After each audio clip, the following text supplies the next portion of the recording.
like to welcome you to the March 31st meeting of the San Mateo County Board of Supervisors. And would you join us in the Pledge of Allegiance, please?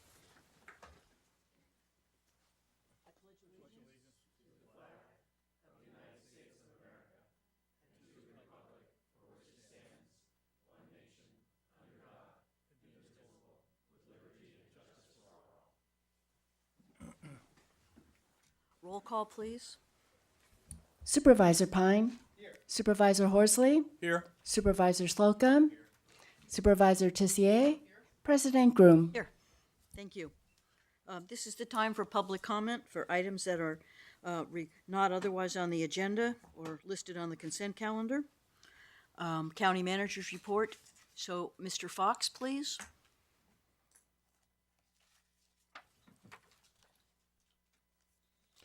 Good morning, President Groom, members of the board, my fellow veterans, Supervisors Slocum and Mr. Maltby, and County Council Mr. Byers. Thank you for your service to the county. Please vote to implement Laura's Law now. Laura's Law is a compassionate, cost-effective civil proceeding that provides mental health treatment to those incapable of consenting to treatment due to the nature of their illness. Laura's Law would bring hope to family members of persons living with serious mental illness because they would no longer need to endanger their loved ones, our psychiatric emergency and inpatient nurses, or law enforcement officers, like Officer Michael Johnson. Laura's Law gives the seriously mentally ill an opportunity to recover, live productive lives, and escape the revolving door of mental hospitals, jails, and the street. The anniversary of Errol Chang's death in Pacifica passed the day after your last meeting, and the anniversary of Yanira Serrano's death in Half Moon Bay is approaching. 154 people have died as a result of diagnosed but untreated mental illness this week, 150 in France and 2 in San Jose. Officer Michael Johnson died because the daughter of the mentally ill man who shot him had called for help after her mother was threatened, and his funeral is on Thursday. That scenario should sound familiar because something similar happened to Errol when Errol Chang's father called for help in Pacifica, Yanira Serrano's brother called for help in Half Moon Bay, and Edgar Aristando's mother called for help in Burlingame. The intellectually and morally corrupt county health system's fascist mental wellness policies and procedures perpetuate the delusion that withholding treatment from persons who cannot volunteer for it because of the nature of their illness is somehow moral and humane. They are responsible for the deaths of people like Officer Johnson, Errol Chang, Yanira Serrano, and Edgar Aristando. Please vote to either waive the incredibly unwise civil and criminal immunities of the Lanterman-Peters Short Act gives to the health system, or join Los Angeles County, Orange County, Contra Costa County, Placer County, Mendocino County, Yolo County, Nevada County, and even San Francisco by voting to implement Laura's Law. Thank you.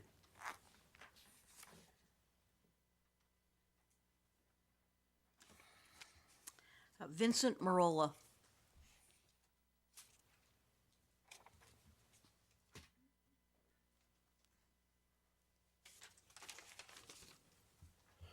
Good morning, Board of Supervisors, County Council, County Manager, members of the community. Happy Cesar Chavez Day. Recently, Indiana Governor Mike Pence signed into law a piece of legislation that is blatant assault on civil rights.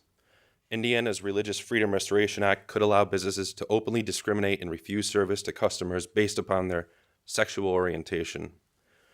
In response to this deplorable legislation, Connecticut Governor Daniel Malloy signed an executive order yesterday banning state-funded travel to Indiana.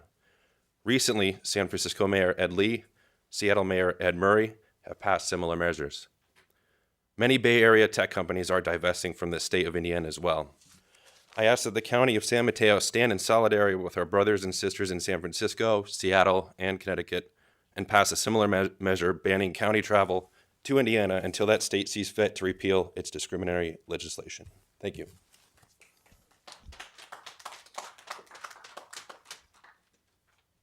Thank you, Mr. Marola. Now is the time to take action to set the agenda and to approve the consent items. I'll move approval of the agenda. All in favor?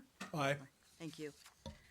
Now we're going to go to a series of presentations and awards. And the first is to honor Catherine Odell as Employee of the Month for March 2015.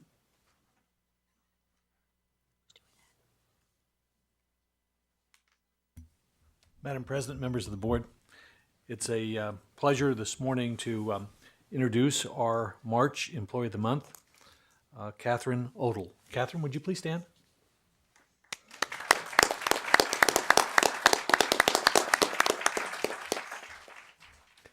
Catherine is a social worker 3 in the Human Services Agency. She's been with the county for approximately 11 years, and she exemplifies the qualities of an outstanding social worker. She is hardworking, intuitive, caring, both pragmatic and idealistic, a good writer, and a strong advocate for children and families. Currently, Catherine serves as our court officer. In that capacity, she is responsible for advocating for the interests of child welfare and does so with poise and agility. For example, in one recent matter, there was a request to move a teenager from a current placement in a therapeutic group home. Catherine was well versed in the history of this case and knew that the child was likely not ready for this transition. She argued against the move despite the fact that everyone in the courtroom believed it was in the child's best interest. Catherine convinced the court to delay the move so that the hearing could be held, at which point a different order was made that better took into account this child's needs. Previous to becoming a court officer, Catherine worked as a social worker in the investigations unit. In that role, she was responsible for recommending to the court which children were in need of court protection. Catherine was well known for the thoroughness and the quality of her investigative reports. Whenever Catherine is on a case, all the parties involved are confident that the matter will get the attention they deserve. Catherine maintains excellent relations with all of the staff in the department and is known by peers, attorneys, court clerical staff, and judges as a reliable troubleshooter, a personable liaison, and an effective advocate for children. Our county is indeed fortunate to have Catherine as one of our many outstanding employees. Our first speaker this morning is Catherine's supervisor, Matt Radish. There he is.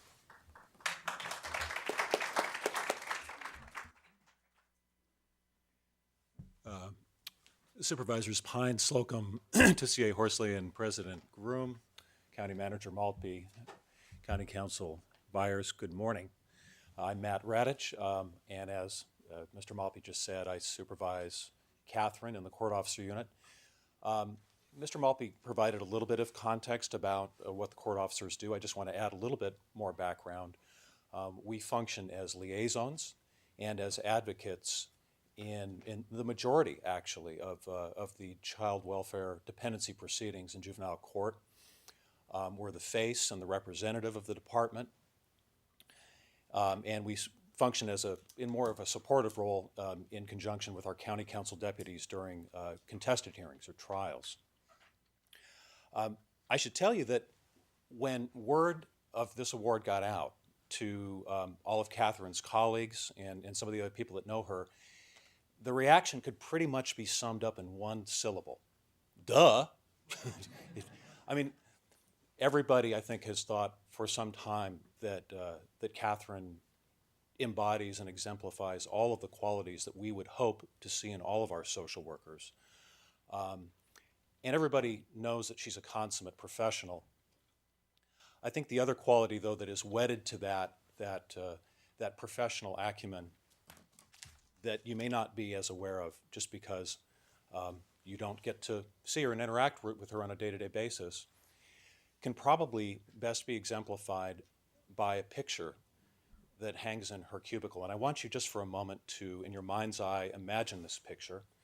It was given to Catherine very early in her career by a child that she worked with on her caseload.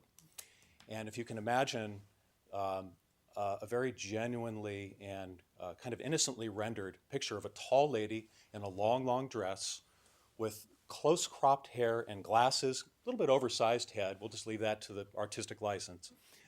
But emanates a genuineness and a generosity of spirit and conveys everything that Catherine is, which is somebody who you can come to in confidence, somebody who will uplift you, somebody who won't judge you.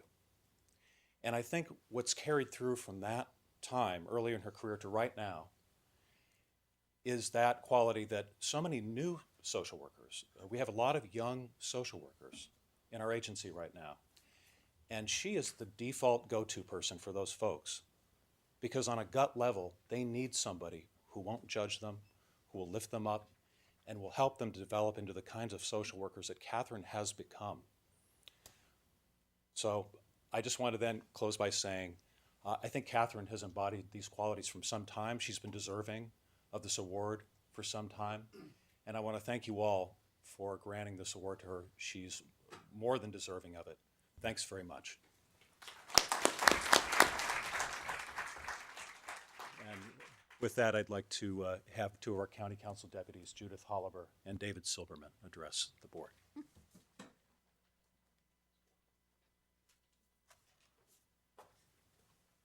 Good morning, everyone. So Catherine was nominated because she does an extremely difficult job very, very well. She works for the agency affectionately known as CPS, Child Protective Services. And being a CPS social worker is extremely difficult because your role is, as the board knows, is to be providing services and helping families at the same time you're reporting to the court how the family is doing. So there's this tension between the desire to help the family and the need to report some not necessarily positive things to the court. And Catherine Odell has handled that in just an amazing way. For about half her career, she spent her time as an investigation social worker, and I just want to speak very briefly about that because it is probably one of the most difficult jobs that a social worker can do.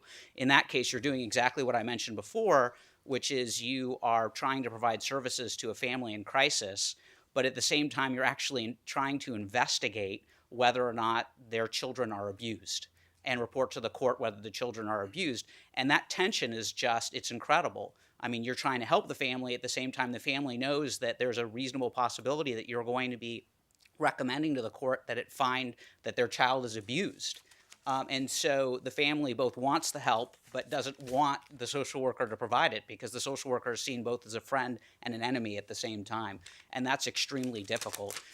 One of the most difficult cases that I think Catherine handled, I know it was one of the most difficult cases that I handled, was a case of a family who had a child who died.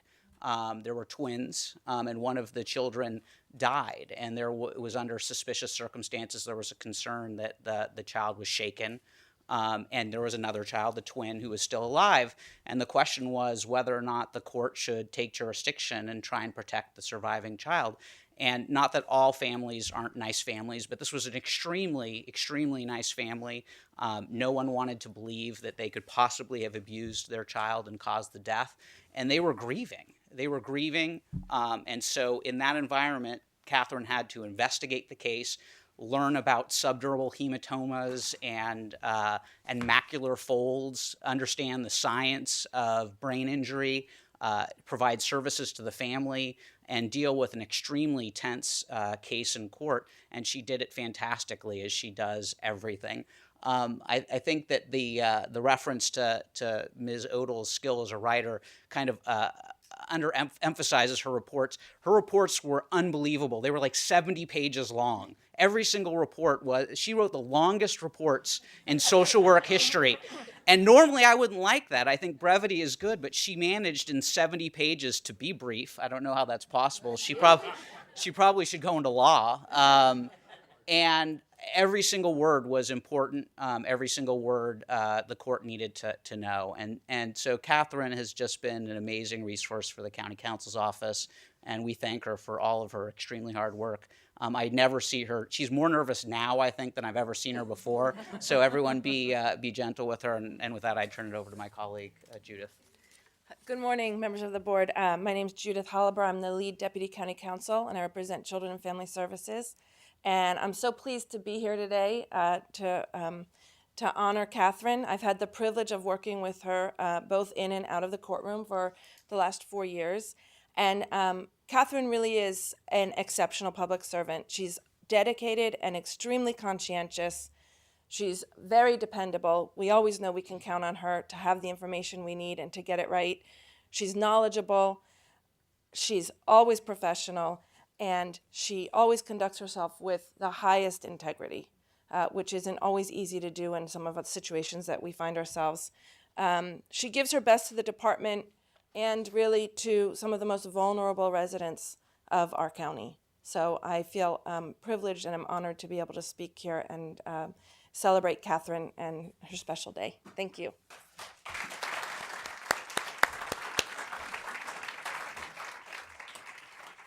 Madam President, that was our final speaker. Ms. Odell, would you like to come and join us, please?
Thank you so much. I don't think anybody goes into social work expecting a lot of accolades, so this is a little bit overwhelming, but I really, really do appreciate it. I would very much like to thank Matt and Judith and David for their kind words. It's nice to see all the county council here. I feel like we could march into court and really do some good work right now with all these great attorneys. I also would like to say that nobody can do good social work without a strong support system, and I'm very, very lucky to have a wonderful support system. My mom and my stepdad came all the way from San Diego today to be here, which is fantastic. I feel very touched. And my husband Jeremy is here. He's my rock. He's absolutely my support. He's endured many insane stories over the years. He has been very patient with my long hours and my wildly inaccurate predictions about when I would be home at night. And I would also like to thank all of my colleagues, social workers, not to toot my own horn, but social workers are amazing people, and it's wonderful to work with such dedicated, compassionate people every single day. I feel fortunate that I have a job where I can use my heart and my brain every day. So thank you very much.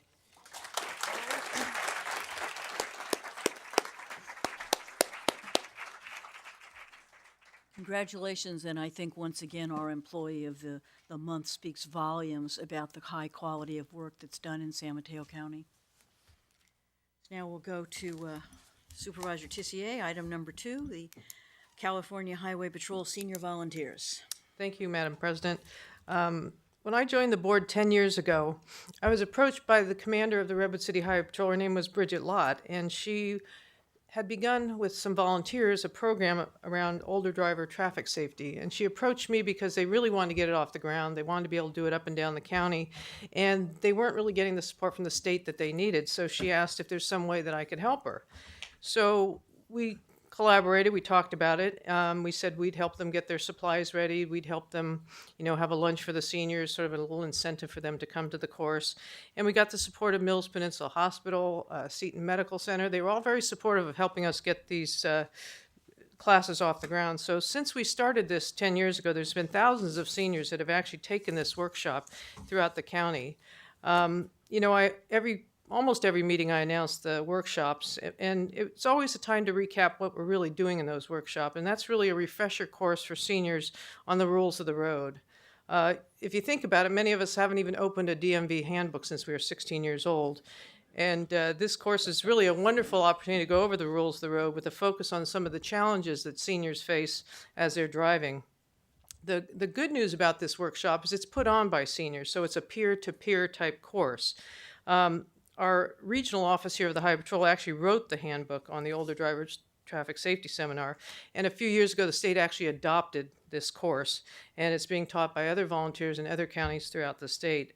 So what they've named it now, it's not quite the older driver safety seminar. That sounds kind of old. It's the Age Well, Drive Smart workshop. So when you hear me announce that, just rush to the phone and sign up. So we have our senior volunteers here with us today. Not only do they do the older driver safety, Age Well Drive Smart courses, but they also do a lot of work throughout the counties. If you go to fairs, if you go by some schools, you see them sometimes helping as crossing guards. They're always there to assist us in a lot of the conferences we hold for seniors around the county. So today I just wanted to commend them for the work they've done, and we have put together some commendations here for each and every one of them.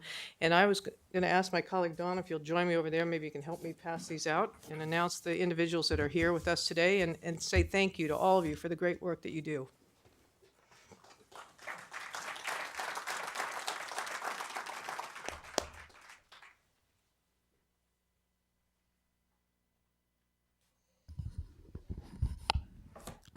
Okay, I'm going to call each of you up one by one, and I want you to stay here when you get up here, because nothing's better than a great photo op with all those uniforms.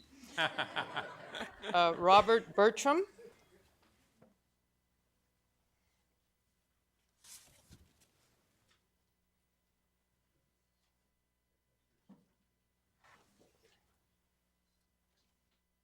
Jose Canis.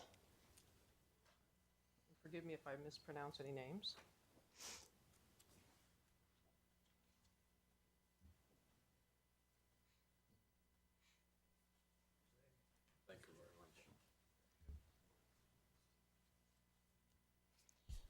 Tom Carter, he's not with us here today. Okay. Jimmy Chong. Oh, Jimmy's not here? Okay. Colleen Clark, I know she's here.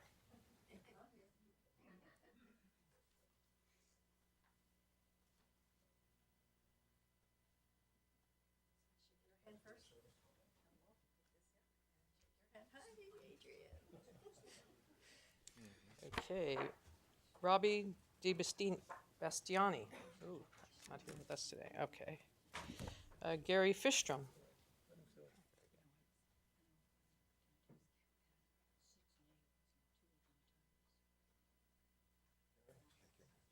Thank you. Marjorie Hall. Okay. Ron Henenfarth. Okay, want to make sure they get these. Chris Kenny.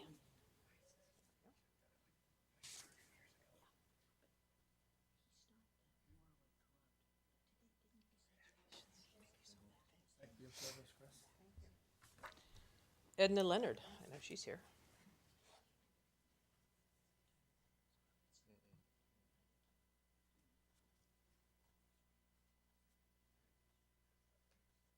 Jean Moore.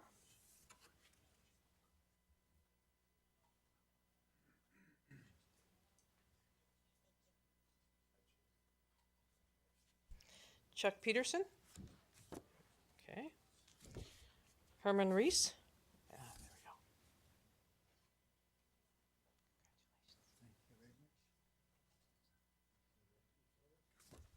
go. Ralph Schoenfeld. No, not here today. Stephen Siegel.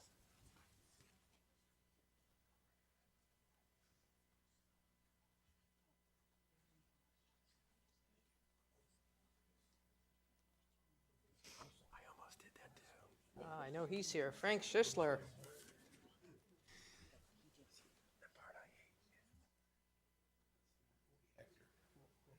Original pioneer here. Thank you very much. Doug Weaver.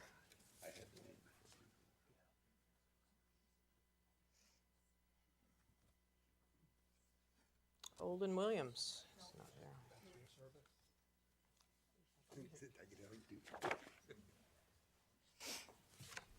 Evelyn Winiger. Look like I might be missing one here. Norman Wood. Oh, I'm missing one. Why don't you come on up?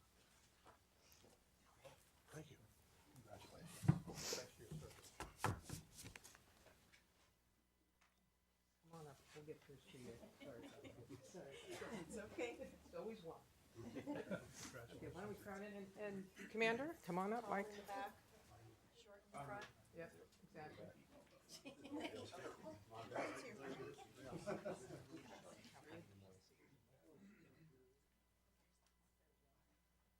Flag on each end.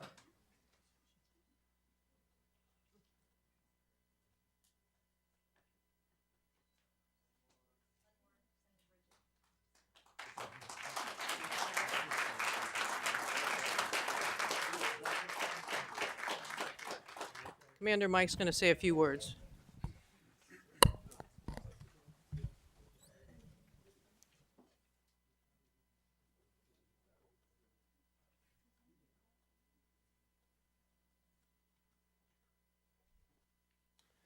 Thank you. Good morning, members of the board, Mr. Byers, Mr. Maltby. It's quite an honor to be here today to recognize the men and women of the Senior Volunteer Program for the Redwood City area. It's been in place for nearly 2 decades, and I can tell you from personal experience, the men and women of the Highway Patrol could not do what we do on a daily basis if it wasn't for the hard work, commitment, and dedication of the folks that you saw in front of you here a few moments ago. And particularly in the Age Well program, they've reached out to thousands of drivers here throughout San Mateo County and really afforded people the opportunity to continue with mobility, which is such an important and crucial part of their life, and to be able to work collaboratively with members of the Board of Supervisors, the Highway Patrol, and our senior volunteers really exemplifies the core values of the Highway Patrol in providing the highest levels of safety and service. So on behalf of the entire Highway Patrol, I'd like to thank again Supervisor Tissier, all members of the board, and our members of our volunteer program. Thanks again.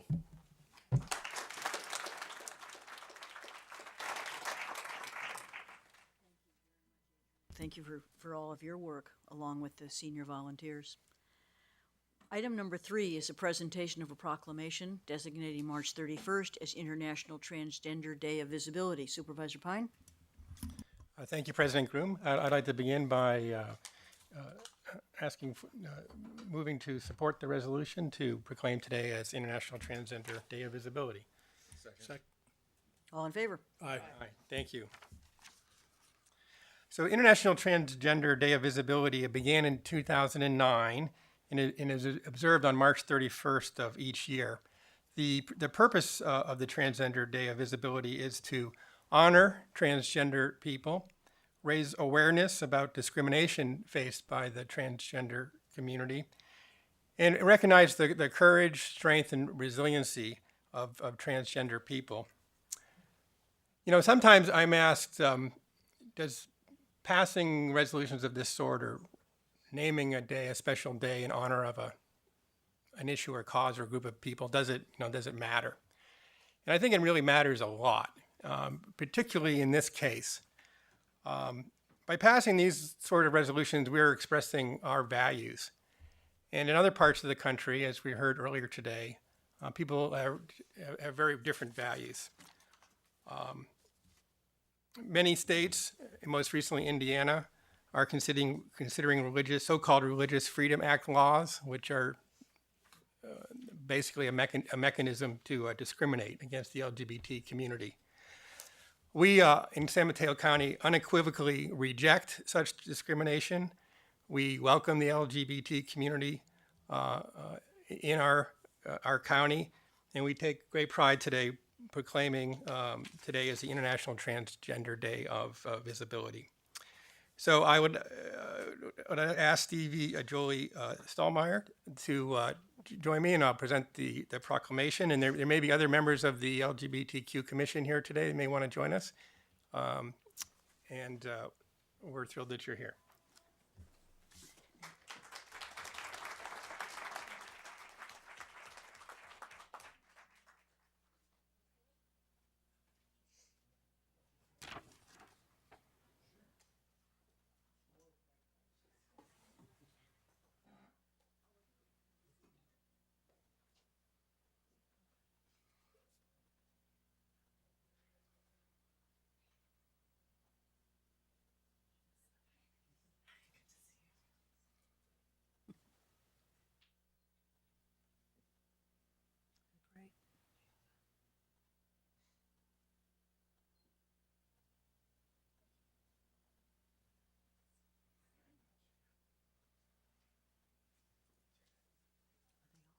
Yeah, every one of them's limping. What's going on here?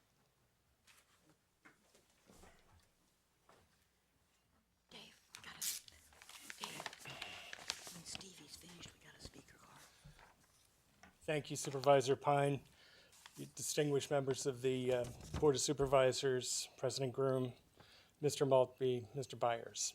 I am honored to accept the proclamation on behalf of the LGBTQ Commission and for all those LGBTQ people, especially those transgender people of San Mateo County. I am honored to do so. In keeping with International Trans Day of Visibility, thank you. The photographs you're about to see are of transgender people from all over the world, courtesy of my friend and former colleague, Kristen Lysigan, author, photographer extraordinaire. These pictures are of trans people in UK, Norway, Cuba, Denmark, Kenya, South Africa, and yet here in the Bay Area as well. These are photos of people from all walks of life, including trans women formerly incarcerated in San Quentin prison. For all of these trans people, their lives have been extraordinarily difficult compared to those living here in California and especially in San Mateo County. Day of Visibility. Ironically, for many trans people, invisibility is the goal. In an effort to pass in their preferred gender role, most of us have undergone lengthy transitions that included multiple surgeries, lifelong hormone treatment, and painful procedures like electrolysis or breast binding. Trans people undergo this transition so that they can appear as their true desired gender in every possible way. For many of us, this goal will never be fully realized. A few weeks ago, I visited some friends in Northern California, and while they are very accepting and supporting of their 21-year-old trans grandson and completely accepting of me, they still, inadvertently and with much apology, referred to me as him or he. They explained that my voice belied the feminine image that I strove to attain. I was hurt and later cried, not because of the innocent mistake, but rather because I had failed to pass. These incongruities in transgender and nonconforming individuals are what, in many cases, stop them from getting jobs, receiving housing or promotions, just getting dignified treatment by law enforcement and healthcare providers. If it were not for these incongruities, there would be no outward sign for anyone to discriminate or judge us. For some, these differences are just too difficult. 90% of gender nonconforming people have considered suicide at some point, and some actually end their lives in desperation, as was the case with 17-year-old Leela Acorn, who threw herself in front of an oncoming semi-truck at age 17. The year before her death, Leela wrote that she realized her parents would never come around and that she would have to wait until she was 18 to start her transition. She wrote in her journal, "This absolutely broke my heart. I felt hopeless, that I was just going to look like a man in drag for the rest of my life." When I walk down the street and I notice a steady stare from a passerby, I'm reminded that I don't pass. This is called getting clocked. It is just an unsettling and painful reminder that I don't. But today, I want to be visible. I want to be seen. Despite any incongruity, I am proud and happy to be a trans woman, and I want to show the rest of the world in every way a good and productive member of this community, and that I can be my true self wherever I go. So the next time you see a trans person and happen to catch their glance, please smile and show that you mean no harm.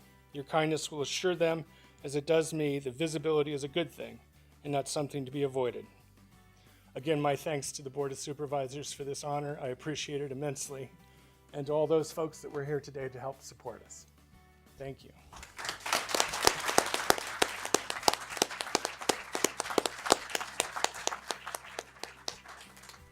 Thank you very much, Commissioner Stevie. We have one speaker, Terry Eckelbarger. Good morning. I serve as the pastor of the Peninsula Metropolitan Community Church in San Mateo, and I'm pleased today to be here and support and celebrate the International Trans Day of Visibility. Even this small act increases the safety of transgender people, even in San Mateo County, but certainly in other places as well, where they are unfairly discriminated against without thought. And so I thank you for your strength and your courage, for being leaders in many of these efforts. Thank you today. Thank you, Reverend.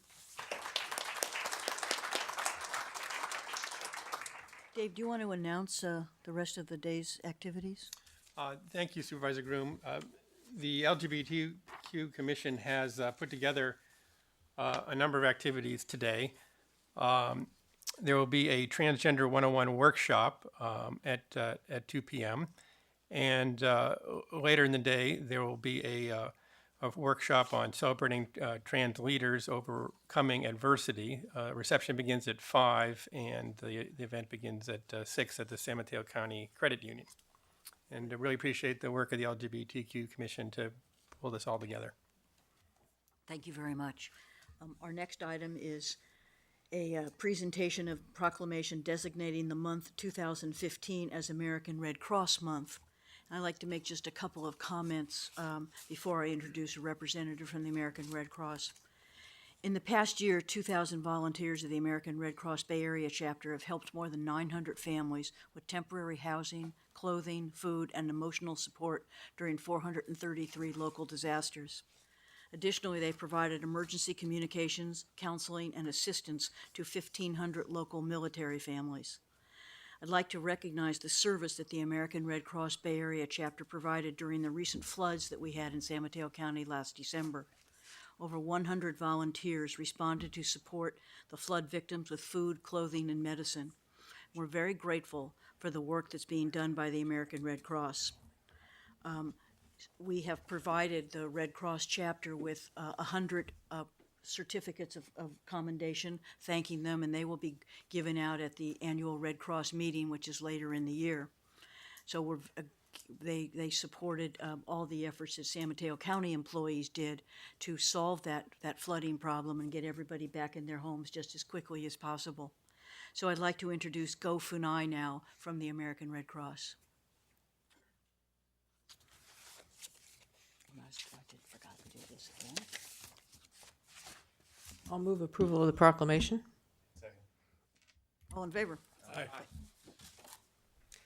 Madam President, members of the board, thank you so much for having us. My name is Go Funai with the American Red Cross, and we wanted to thank you for your recognition. All the volunteers very much appreciate it. And I'd like to say that we can never respond to disasters alone, and it's truly a partnership with the county and other nonprofit agencies that we work with. I'd like to introduce my colleague for a couple of remarks as well. Thank you. My name is Tricia Clement. I am with the Leadership Council with San Mateo County. On behalf of our council, we would like to thank the Board of Supervisors for recognizing our service with this proclamation. As you know, our organization is staffed by 90% volunteers, and it is the fact that we give back to our local communities by providing disaster relief, supporting with shelters, supporting our first responders, and assisting with military families. And it is basically your community and your support that provides us with donations so that we can help more than 4.8 million people across 6 counties affected by disasters. So again, thank you for your support and this proclamation.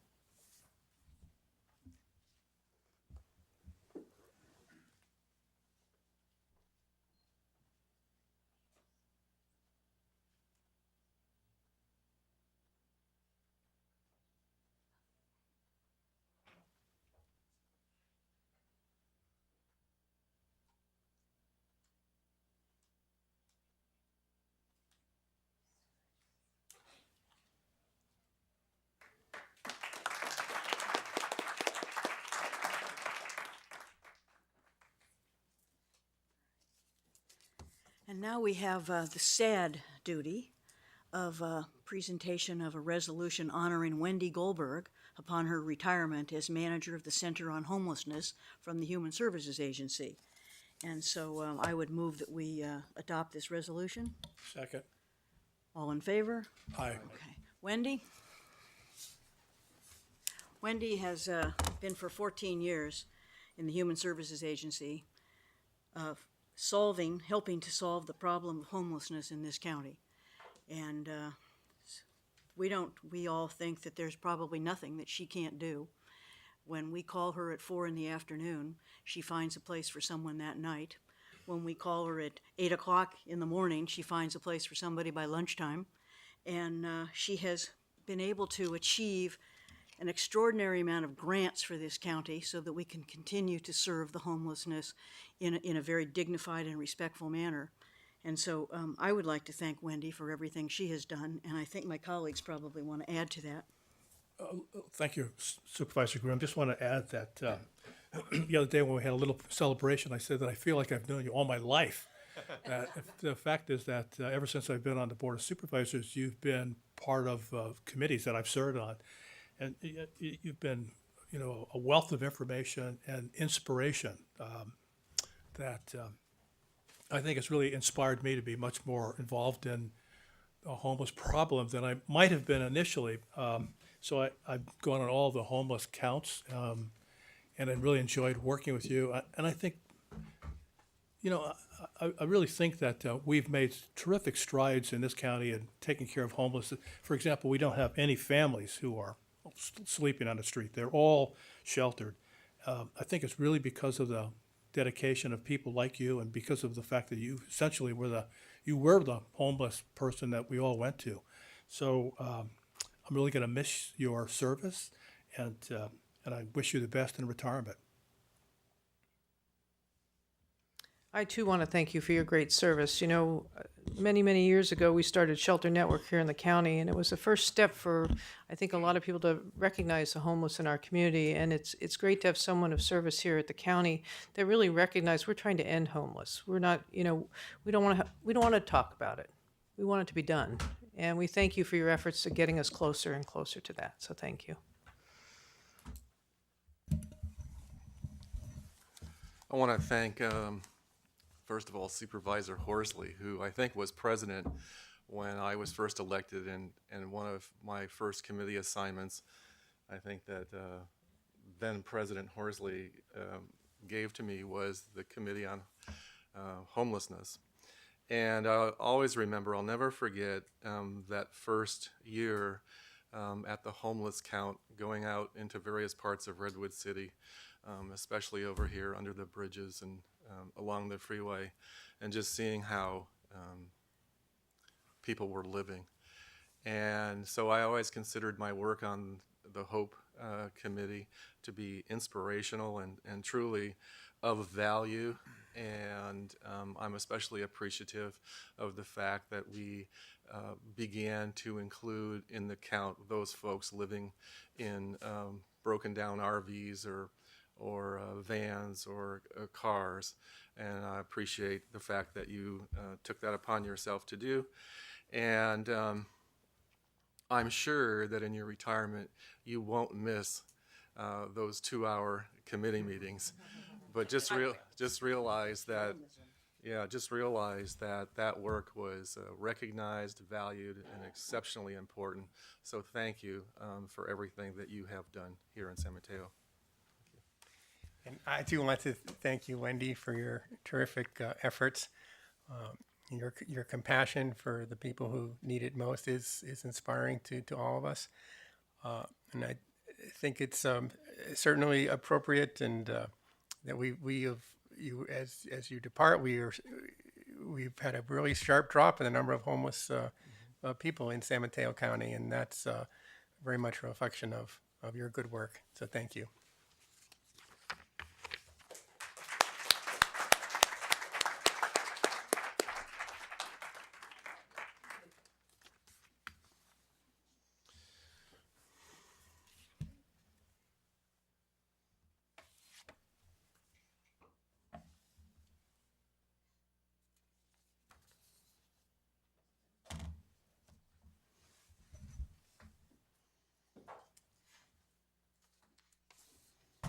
Madam Chair, Honorable Board of Supervisors, I thank you for your kind words, but I must say it has been my pleasure, as I just can't fathom how lucky I am and fortunate to have been able to work in the County of San Mateo with the Human Service Agency that gave me the support I needed, but also to be able to work with you. I think that I've never would have envisioned the type of political will that comes from you all in helping to solve homelessness. And I just want to say, oh, wow, because the last count that we just did in 2015 showed a 47%, an amazing 47% decrease in the number of homeless people living on the street. That is an effort of the community partners that we work with, the Board of Supervisors, the cities that we collaborate with. I mean, this is not just done with the county, not just done with departments or nonprofits. This has all been a collaborative effort between county stakeholders and cities. And I think that the opportunity to be able to work with committees and create collaborations and be stretched to find who's missing at the table to make the thing that we want to happen has been something that I've enjoyed tremendously doing with all of you. We have also, I want to just talk about the HOPE plan. The HOPE plan, which very few people I think know stands for Housing Our People Effectively, because it's become institutionalized as the HOPE plan, 10-year plan to end homelessness. But this plan was started many years ago. It was a 2-year planning process that took a lot of effort. Supervisor Horsley was part of the Leadership Council at that time, so we have known each other for a long, long time. So, but I want to say that it's a plan that didn't just get buried in a desk. I've written plans that have, but this one certainly didn't, because the need to help was so strong. And the plan, I think, and the development of it really looked at, in a very intense way, what was needed to make the plan happen. So it was an easy, road map in order to start the work. It's been 9 years, I think, now, and as I said, 47% decrease in street homelessness, not ending homelessness, but really halfway there during some very hard economic times and some big challenges. So I think that some of the programs under HOT have become institutionalized, and that's what we want to see. We want to see some of our efforts go from not being there, but to becoming a fabric of what we do every day. Examples of that would be the HOT program. We have it now in 6 different jurisdictions. It's a county collaborative with the city. It's become just institutionalized. It started in the city of San Mateo. Supervisor Groom was at that point a council person. The city bought a house in a day about. I mean, I've never seen anything happen so quickly. Mm-hmm. So my message that I'd just like to say is thank you. The political will is so important. It was something that was integrated into the HOPE plan as a necessary component.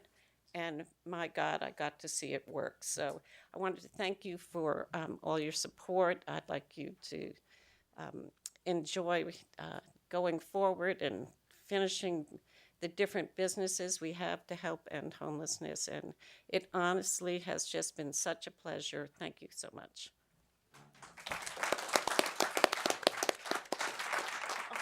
Oh, excuse me. I almost forgot my proclamation. Well, we want to wish you the very best for whatever your next life is. Supervisor Slocum, resolution honoring Dr. Colin Bucks. Thank you, Madam President. When you look up the word hero in Webster's dictionary, it's defined as someone with distinguished courage or ability. Dr. Colin Bucks, having provided medical assistance in over 20 disasters in the United States, provided critical care to the victims in the 2010 Haiti earthquake, typhoons in the Philippines, and most recently having treated patients infected with Ebola for 5 weeks in Liberia. And that truly does fit the definition of a hero. So first, let me make a motion to approve this resolution honoring Dr. Colin Bucks. All in favor? Aye. Just by way of background, the good doctor's day job is serving as a clinical assistant professor of surgery at the Stanford School of Medicine and also assistant medical director of the Office of Emergency Management. And he's also the Mark Anderson clinical director for disaster preparedness at Stanford Healthcare. Now, we all know that the Ebola outbreak in West Africa was the biggest outbreak in, I think, recorded history, with more than 23,000 people who contracted Ebola. And it's sad to say that more than 9,300 people died from the disease. And fighting the spread of Ebola obviously required a large number of physicians, volunteers, and support people from around the world. During his 5-week period of service in Liberia, Dr. Buck worked long hours, being able to take the sweltering heat under that protective gear that we've all seen on the news for only an hour at a time. In the jungle of northeast Liberia, in a blue, tin-roofed clinic that was, I'm sure, much different than his facilities at Stanford University. But that tin-roofed clinic was built in a matter of days on a bulldozed hilltop. And he worked alongside some 43 foreign volunteers and some 125 Liberians caring for stricken patients. He called the Liberian workers at the clinic his heroes because of their determination in the face of the daily threat of contracting Ebola. And he said in an article his one misgiving about his stay in Liberia was having to say goodbye to all his patients. You probably read that upon his return to San Mateo County and Redwood City, Dr. Bucks was quarantined for 21 days to make sure that he was Ebola free. And during that time, I understand that his wife and his dog actually had to stay in a motel. So San Mateo County is fortunate to have such a caring, selfless humanitarian living in our community. And we, along with all those he served side by side with and all of his patients, say thank you to Dr. Colin Bucks, a true American hero. Dr. Bucks?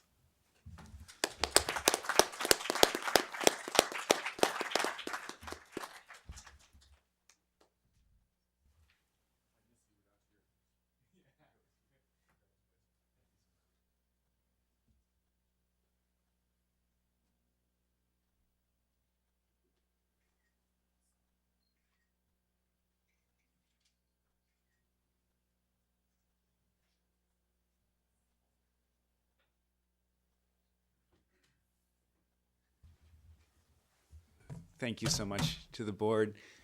Thank you, folks. It's a tremendous privilege, and especially also to be in this day of awards, to be included in this group. I owe so much. When I deploy someplace, my colleagues at Stanford have to support. I create so much work for them, and and they have to back me up. It wouldn't be possible without them. And the burden that I place on my family and my spouse, who's actually an infectious disease physician, so is very able to comment on the nature of this illness. And yet I go away, and she's left with the stress and the strain, and the dog, of course. But I owe all the people who support me tremendously. And what I said, one of the massive lessons that I learned was I deploy someplace, and I go with a tremendous amount of information. I can consult infection control experts. I can know everything there is about PPE before I go. And then I work beside people who are Liberian national staff, volunteers from other countries who aren't privy to all this. And they're taking it on faith that what we're doing is safe, and that they can go home and not be at risk, not not bring this virus back to their families. And for a lot of them, they were rejected by their communities. They couldn't say what they were doing, in spite of the fact that what they're doing is saving their country. And so for me, in the weeks in Liberia, I say, I've got X amount of time. I've got to do as much work as I can, because I know that when I leave, my colleagues are still there fighting this same battle. And it's still going on. Liberia is in better shape than Sierra Leone and Guinea right now. The mop-up, the containment process will go on for months and months, and then you face the challenge of rebuilding a healthcare setting and reestablishing primary care and the health networks that were in place but were devastated by the illness, and the number of orphans that will need to be cared for. So this is going to have long-term consequences in those countries.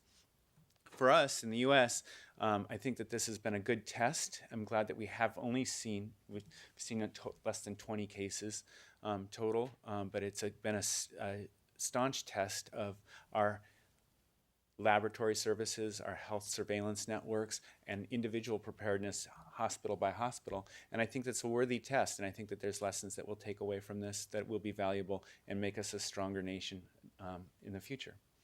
So thanks so much. I appreciate the recognition, and it's with all the support of many other folks that I have to acknowledge.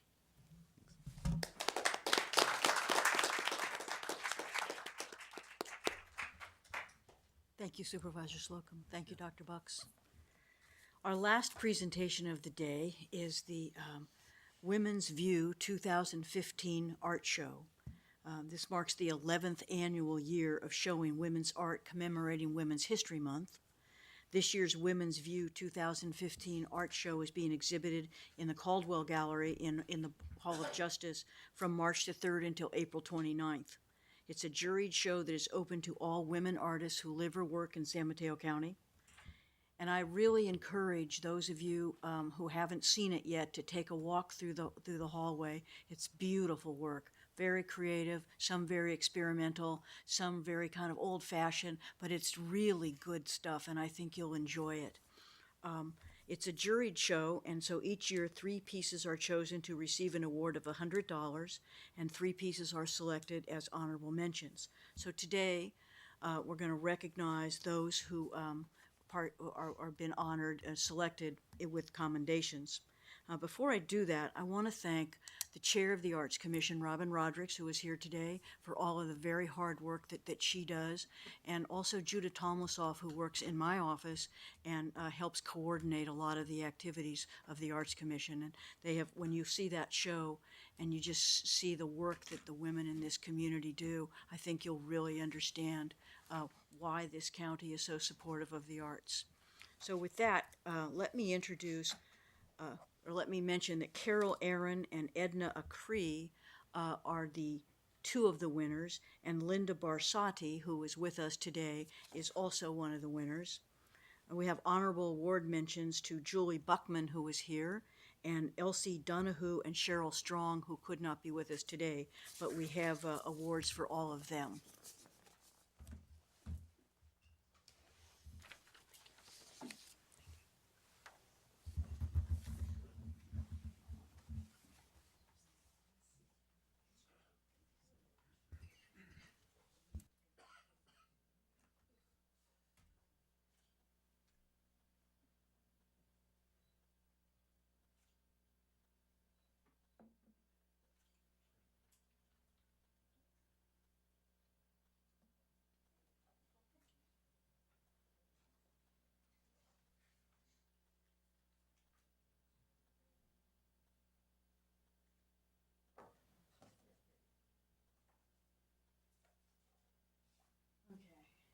Need a lesson here in unfolding.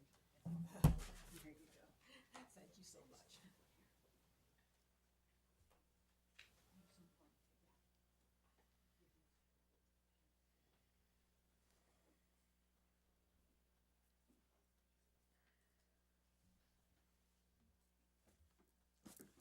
All right. So now we will go to item number 8, the Sheriff's Division. Who is doing that?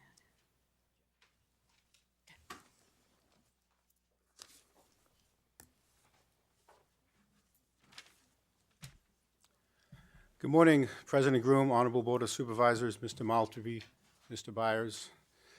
I am Acting Sheriff's Captain Jeff Kernan, and before I speak to the agenda item, I would like to just make a comment on the presentation you just had made regarding the Red Cross. As you know, I'm also the Director of the Office of Emergency Services, and the Red Cross recently went through a national reorganization. As a result of that reorganization, we lost a lot of staffing here in San Mateo County, and there was also a transition of leadership, and we lost our Red Cross supervisors. Go, who was just here earlier this morning, is our new supervisor. He just started in January. We also share the Red Cross staff with the City and County of San Francisco, and their area of responsibility reaches up as far as Crescent City. So they're very tasked and challenged. Having said that, the Red Cross has been an outstanding member and participant with San Mateo County, especially with the Redwood City apartment fires. They assisted with not just the evacuation, but the sheltering and the recent December floods. They were great partners with us. And I would just like to recognize the value of those relationships. It's continued to maintain that, and I just want to thank you, President Groom, for recognizing the Red Cross. And on behalf of OES and the Emergency Services Council, I thank you for your leadership in recognizing them, because it's an important partnership that we have. We'd like to continue to maintain. So thank you. Well, thank you, Captain, and thanks to everybody here. We all very supportive of the Red Cross. Thank you. Okay, back to the agenda item. As you know, I'm a Sheriff's Acting Captain. On behalf of Sheriff Greg Monks, I'm here to introduce an ordinance authorizing qualified Level 1 Reserve Deputy Sheriffs to have the powers, authority, rights, and duties of a peace officer as provided by Penal Code Section 830.6, subsection A, paragraph 2. The designated Level 1 status provides for selected reserves to have 24 peace officer powers. Section 830.6, subsection A2 provides that an agency may designate a Level 1 Reserve Deputy Sheriff to have full peace officer powers as defined by existing law in Penal Code Section 830.1. This designation may only occur if a local ordinance has authorized this authority. The Sheriff's Office has evaluated our existing 26 Level 1 Reserve Deputy Sheriffs and determined that 3 possess the necessary qualifications to be a designated Level 1 Reserve Deputy Sheriff. All appointments to designated Level 1 Reserve Deputy status will be at the discretion of the Sheriff. This is something that we want to do and just need to formalize this via county ordinance through this governing body. You may have some questions regarding our reserve program or the differences between the levels, and I'm here to address or answer any of those questions for you. Questions? Move approval of the ordinance. Second. All in favor? Aye. Thank you, Captain. And thank you, and I'd also like to thank County Counsel Mr. David Silberman for the research and the drafting of the language for this ordinance. We appreciate his continued partnership with the Sheriff's Office. Thank you. County Manager's report, Mr. Maltby. Madam President, members of the board, my report this morning encompasses 3 or 4 areas. The first is public safety, in which I'm pleased to report that the county's public safety members heard a 90-minute presentation on Mutilink, a public safety platform that lets the users communicate securely using voice, text, radio, video, data, and phone, regardless of who owns the technology or any individual organization that has one technology can cross-platform with another technology, so that we're better able to manage our multi-agency responses. This technology has been used to respond to such major events as Superstorm Sandy by NATO Special Ops forces in Afghanistan. The Bay Area public safety teams will use it during Super Bowl 50 at Levi Stadium in Santa Clara in February, and the Office of Public Safety Communications and Emergency Services is already connected to this platform. In terms of health services, We appreciate Supervisor Slocum and the other board members that were able to attend Saturday's first anniversary and official grand opening of our Fair Oaks Health Center on Middlefield Road. And I just might parenthetically add that really within the last 2 weeks, we have opened or recognized the opening of 2 major health centers for the underprivileged in our communities, in terms of the Ravenswood Health Center in East Palo Alto and now this one. And they're both just wonderful additions to our network of health providers in this community. And the determination of this board and the people, I believe, that live in San Mateo County to ensure that every citizen, regardless of their economic status, regardless of their immigration status, regardless of their ethnicity, has access to first-rate medical care. And certainly through these 2 clinics, we are providing that clear care. So my congratulations to all those who work at the Fair Oaks Health Center on their first-year anniversary and their official grand opening. In terms of community services, the Bay Area Air Quality Management District and EPA are reinstalling lead monitors at the San Carlos Airport. As you may recall, there was some controversy 2 or 3 years ago about the actual location of the installation of those and whether the readings of lead from planes landing and taking off at the airport was accurate. The relocation of those monitors has indicated that the amount of lead in the air from airport operations is basically negligible, and we will continue to monitor that and report it to the board. In terms of our information systems, I'm pleased to report that we continue to make progress on the implementation of our new CJA system. The District Attorney's Office is now ready to go live with its cloud-based criminal justice case management system, and they are currently in training. The system, known as Prosecutor by Carpal, integrates several tools, including document generation, electronic transfers from police, electronic filing with the court, and the tracking of evidence and investigation. Unlike our 24-year-old system that it will be replacing, this solution lets the District Attorney's Office go paperless, or as I like to say, we will be prying paper from the cold, dead fingers of our District Attorney, who is clinging to his briefs, but is very excited about the new system that's about to go online. This transition marks the second of our criminal justice agencies that is going over to the new platform. Sheriff led the way several months ago. They will be followed shortly by the Superior Court and the Probation Department. There's still issues in any new system, as you can imagine, and we continue to work in this very complicated environment of multi-agencies, all with necessary bits of information that have to connect with one another. There may be some additional costs, and if so, we will be bringing those to the board where we can continue to discuss the most cost-effective way to operate this very complex but very necessary system, and I'm pleased on the progress that we've made to date. To let you know that Friday, our next payday, is a big day in that Workday. Our new payroll system will go live, and so your paychecks, should they be transmitted on that day, will be as a result of the new system. I will take any compliments that you have in that eventuality. If you don't get paid that day, please direct your comments to the Information Services Department, and they'll be happy to help you. We're assured that after the long work that our Human Resources Department and their team has put into this, that the system is going to go live, and I think it will be flawless in its implementation. They even trained me on using it, and I can use it, so that really is the dumb test.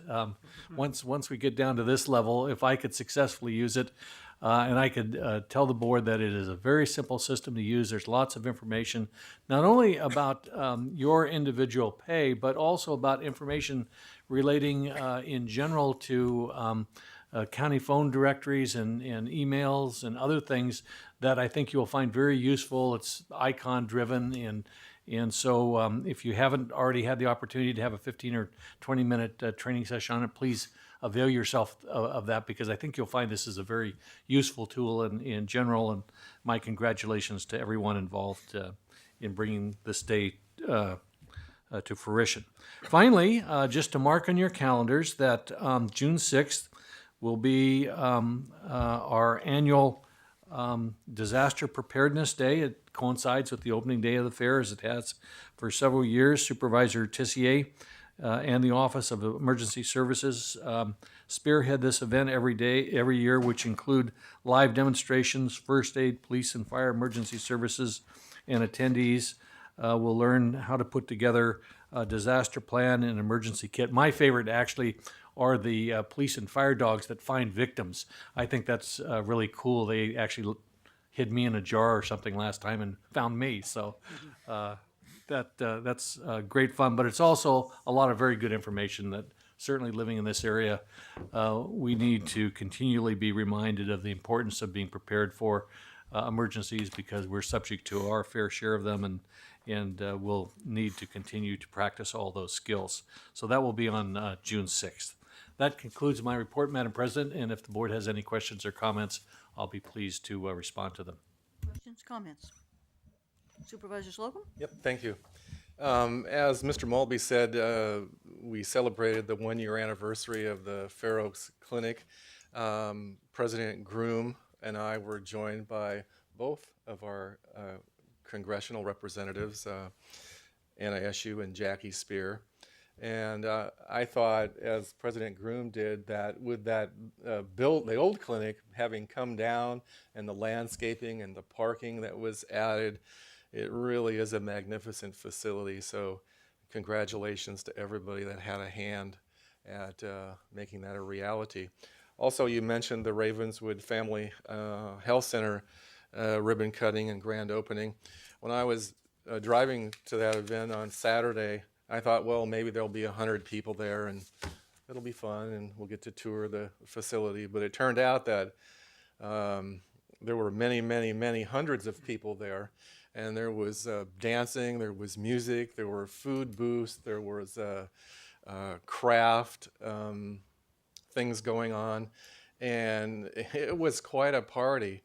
But not only that, just to single out Luisa Boada for her leadership and vision, what started 3 years ago as an idea, came to be through her dedication, the board's dedication, and a lot of investors and partners along the way.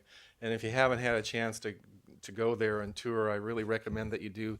There's some really, really wonderful artwork in that clinic, and it's truly a state-of-the-art clinic that will serve the people of East Palo Alto and Bellhaven and parts beyond. So congratulations to everybody that had a hand at that. Luisa really knows how to throw a party.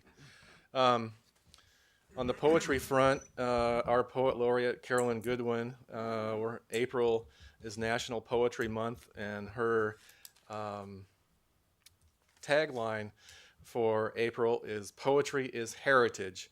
And so poets, young and old, are asked to submit their work, up to 40 lines of poetry about culture or cultural heritage. And then on Tuesday, May 12th at the Fair Oaks Library, we're going to have an evening of poetry reading and a small reception. So that's May 12th. Also proud to say that we're going to be holding our first tenant landlord informational forum in North Fair Oaks on Tuesday, April 7th at the Sienna Youth Center. There are a panel of experts that have agreed to come and share their expertise with the 50 or so people that are expected to attend. And finally, I do have one adjourn in memory. And if we could today close in memory of former District Attorney Keith Sorensen. He was a longtime neighbor, I think, both of Supervisor Horsley and myself. And he passed away on March 20th. He was 93 years old. He was born in 1921 in Elsinore, Utah, as the youngest of 4 children. He was also raised on a farm. and about growing up on the farm where he used to have to get up at 4 a.m. to milk the cows and collect the eggs. So I'm told. I don't know if that's really true, but he said, quote, "There's nothing better than living on a farm. If you ever really work on a farm, anything else you do seems easy." I'm sure that's true. He married Maxine, who he met in college, and they lived, as I said, in Redwood City off of Farm Hill Boulevard. He joined the district attorney's office in 1949 and became the DA in 53 when he was only 32 years old. He served as the DA for 29 years, and as we learned, was it last year, maybe? At the Women's Hall of Fame, one of his best hires, one of his most famous hires, one of his most noteworthy hires was the hiring of U.S. Supreme Court Justice Sandra Day O'Connor in her first legal position. Now, during Keith's tenure as DA, he started an investigation bureau, and at that time there was a little bit of gambling and other things going on in San Mateo County. And I always remember the picture of Keith on the front page of the newspaper with his foot up on a bunch of money that had been seized during one of the raids that he was very proud to lead against these gambling interests.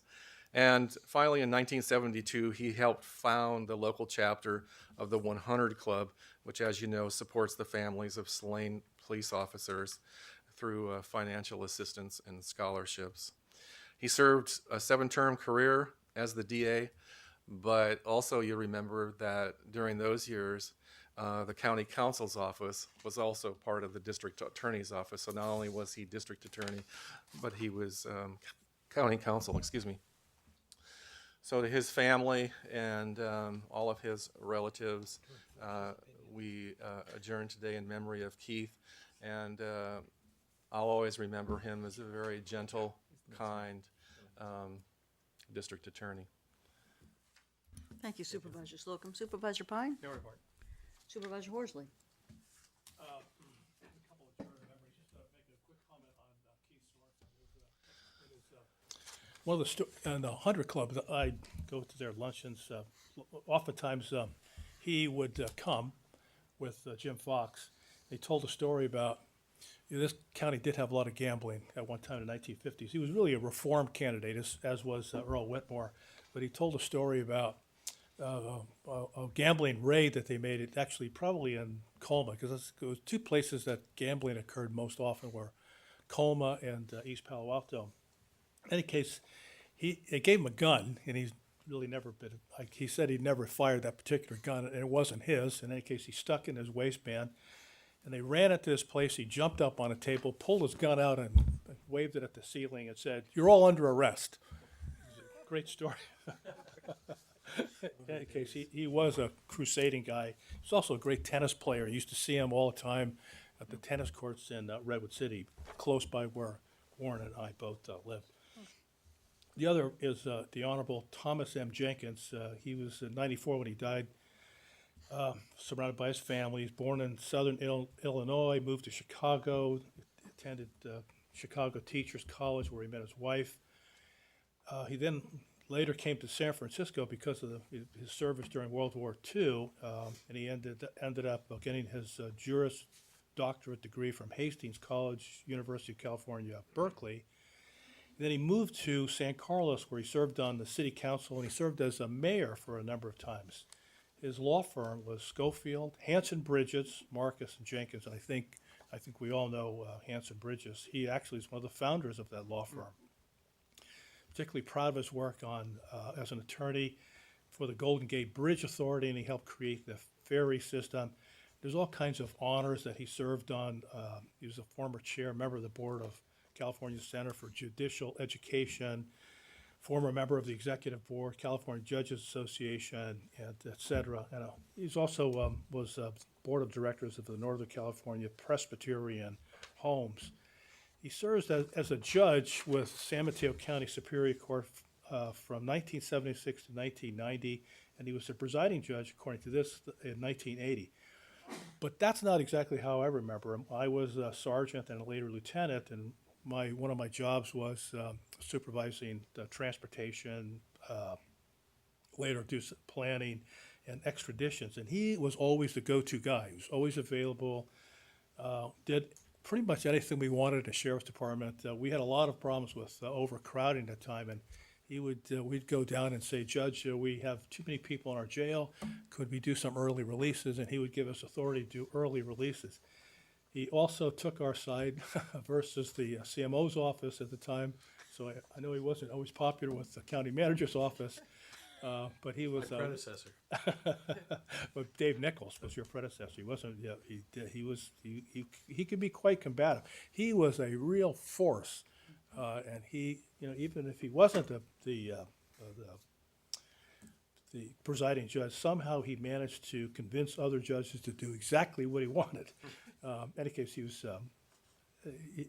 a great assist to the sheriff's department, and he was a great judge. Just to underscore what Supervisor Horsley said, when I was hired first as county manager in 1989, that's the period when the jail was really overcrowded, and they were building the new McGuire jail then. And Judge Jenkins, every Friday afternoon, I believe, would go up to the old jail on the 4th floor and review the bookings of the prisoners in the jail, and really without any legal authority would determine who would be released and who wouldn't. And he was held in such high regard by the district attorney, the other judges in the court, and the other people in the criminal justice system that nobody questioned his ability to do that. And it really saved the county for a number of years in having a lawsuit or something else that could have been very costly and detrimental to the county. So his efforts in that regard can never be minimized, and it took a lot of courage to do that, but he was greatly respected by all who knew him. I'd like to add something about Judge Jenkins. Later in his life, when Mills Peninsula was starting a program called Senior Focus, which was an early attempt to keep seniors healthy and out of hospitals and out of nursing homes, he was the chairman of the Senior Focus Board. And he was a force in making sure that money went to the Senior Focus. He personally did a lot of recruiting of board members. And when he finally retired as the chair of the Senior Focus, it was a very strong program and very much to his credit.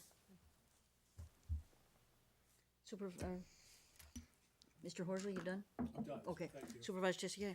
Well, I just want to say if the county manager wasn't able to convince you to go to Disaster Preparedness Day, let me just add a little sweet deal to this. It's that you can get in free prior to 11, free parking and free entry. So just a little added something in case you weren't totally convinced and over the fence on that one. Also, as we noted today, we saw that the California Highway Patrol volunteers are honored today. Well, we have 4 more upcoming seminars for the Age Well Drive Smart program. Thursday, April 30th at San Carlos at the Community Center.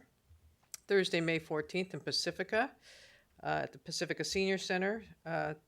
Tuesday, July 28th, if you'd like to plan way ahead, South San Francisco at Magnolia Senior Center, and August 25th at the Belmont Twin Pines Senior Center. So if you need more information, feel free to call my office at 363-4572, but please pass that on to your friends and anyone you think might need some assistance.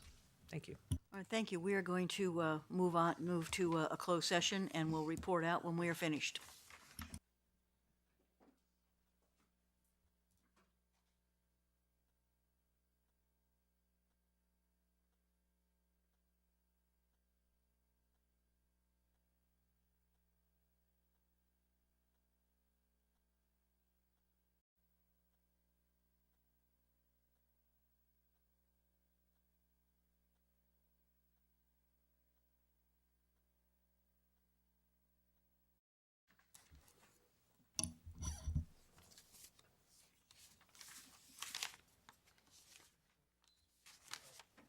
Mr. Byers, would you please report out from closed session? Thank you, President Groom. Yes, gladly. The board met in closed session to consider a number of items, and I do have one actionable item I'd like to report out. The board has authorized a stipulation with the Waddell Family Trust, and that action was a 5-0 vote. Thank you. Thank you, and we are adjourned.